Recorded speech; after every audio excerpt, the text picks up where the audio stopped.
9:08 de la mañana está con nosotros Federico Bataner-Dubois, director de inversiones en Anta Asset Management. Bienvenido, Federico. Muchas gracias. Gracias. Acabáis de publicar el informe macro trimestral. ¿Qué nos queda del año? Aparte de las elecciones americanas, que no son poco importantes, pero ¿qué nos queda con todo lo que llevamos ya por delante y máximo histórico tras máximo histórico tras máximo histórico que se puede esperar por parte del inversor? Bueno, las elecciones son clave, ¿no? Y junto con alguna publicación de algún dato macroeconómico ya a final de año, empleo americano, cómo va a quedar y un poco cómo se va a quedar estacionalizada el IPC, básicamente al año le queda muy poco. Quedan estos resultados del tercer trimestre, que se van a extender prácticamente hasta finales de noviembre, de empresas importantes y que yo creo que todo el mercado está muy pendiente. Y bueno, pues le queda básicamente qué expectativas hay después de las elecciones. Esto nos influye muchísimo a todos los grupos, vamos, a todos los inversores, a toda la comunidad inversora, porque bueno, pues depende de quién gane, habrá un impulso, habrá menos impulso, habrá políticas más proteccionistas, más expansivas. Veremos un poco, afectará también a la Reserva Federal, sin lugar a duda. Y bueno, nosotros esperamos todavía crecimiento, donde estamos expuestos. En Anta siempre hemos estado pues, geográficamente muy diversificados, pero es verdad que la parte americana, el enfoque americano que tenemos es importante y es ahí donde estamos viendo digamos, la continuidad de crecimiento de las empresas donde estamos invertidos, ¿no? También en cuanto a deuda, pues estamos viendo que bueno, hay todavía un seguimiento de bajadas de tipos por parte de los bancos centrales. Esto también van a marcar el devenir del 2025. A partir de aquí, dices devenir del 2025, después de todo lo que hemos vivido en este año y medio, porque esto en el fondo empieza en octubre del año pasado, ¿qué se puede esperar para un año en el que ya tengamos resuelto el dilema sobre Harris-Trump, Kamala o Donald, pero cómo puede quedar Europa? ¿Cómo va a llevar el movimiento de Estados Unidos? Es decir, ¿qué se espera para el 25 en el entorno en el que estamos arriba, no? Lo siguiente. Bueno, efectivamente, el ciclo en el que estamos en general ahora mismo es un ciclo expansivo. No es muy potente, pero es un ciclo expansivo. ¿Eso significa que es más largo de lo que estamos viviendo? Sí, y tú hablabas de octubre del año pasado y es verdad que desde octubre hasta febrero-marzo hemos visto, por ejemplo, rentabilidades en los high yield, en los bonos high yield pues muy elevadas. Se ha aprovechado también mucho el mercado, bueno, pues vendió algunas posiciones, mejoró, pero siguieron estando, parecía que no había una aversión a riesgo por parte de los inversores y seguían comprando papeles pues de alguna forma que no eran grado de inversión.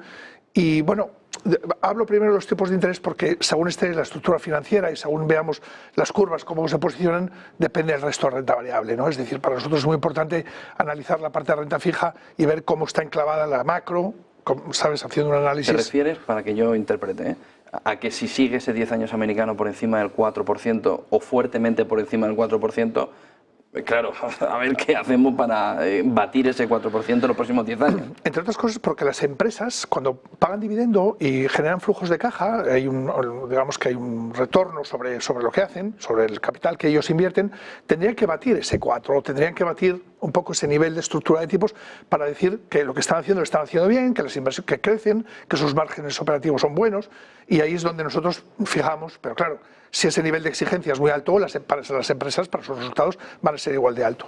Pero el ciclo económico en general es expansivo.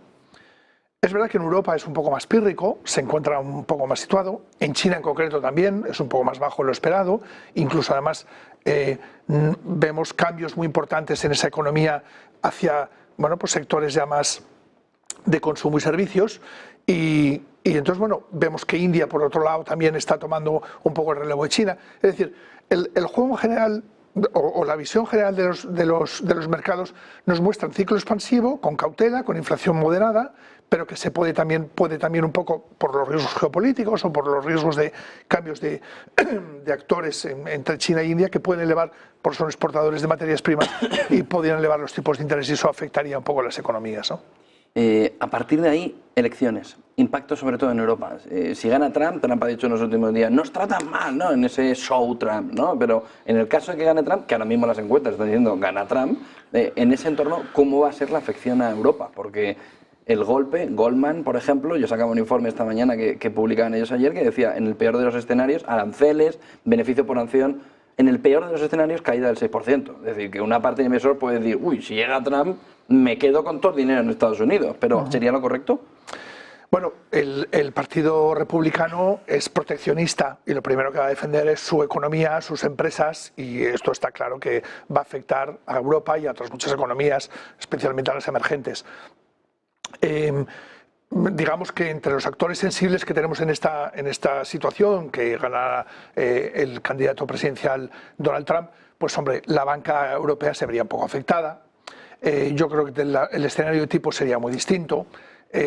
Muy posiblemente la inflación tomara otro cariz o tuviéramos otras, y luego sectores como el energético o donde están las renovables y demás, pues claramente yo creo que se verían muy desfavorecidos en este contexto. En este contexto, ¿qué importancia tiene la calidad de las empresas que metemos en cartera? Es decir, en este contexto que es volátil, que es complicado, que nos marca un camino en el que se va a tener que hacer una gestión activa más activa todavía, ¿qué importancia tiene que las empresas que metamos en la cartera tengan calidad? Pues si no, en un aire, ¿no?, como a los 3 cerditos se le va a casa volando. Para nosotros es importantísimo, porque la calidad debe siempre prevalecer en nuestras carteras. Desde luego, en nuestra gestora en Anta, lo que tenemos muy claro es que la calidad de donde invertamos tiene que ser una calidad muy buena. Tienen que ser empresas muy resilientes a cambios de ciclo, tienen que ser empresas con una gobernanza y una orientación ESG, pues bueno, adecuada, pero sobre todo que su gobernanza sea fuerte.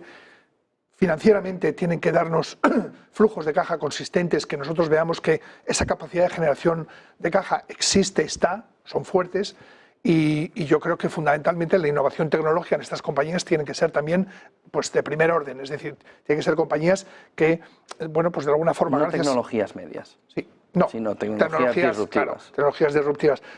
Bueno, aquí pues, nosotros vemos más empresas americanas que europeas en este contexto, pero obviamente en las europeas también hay unos cambios.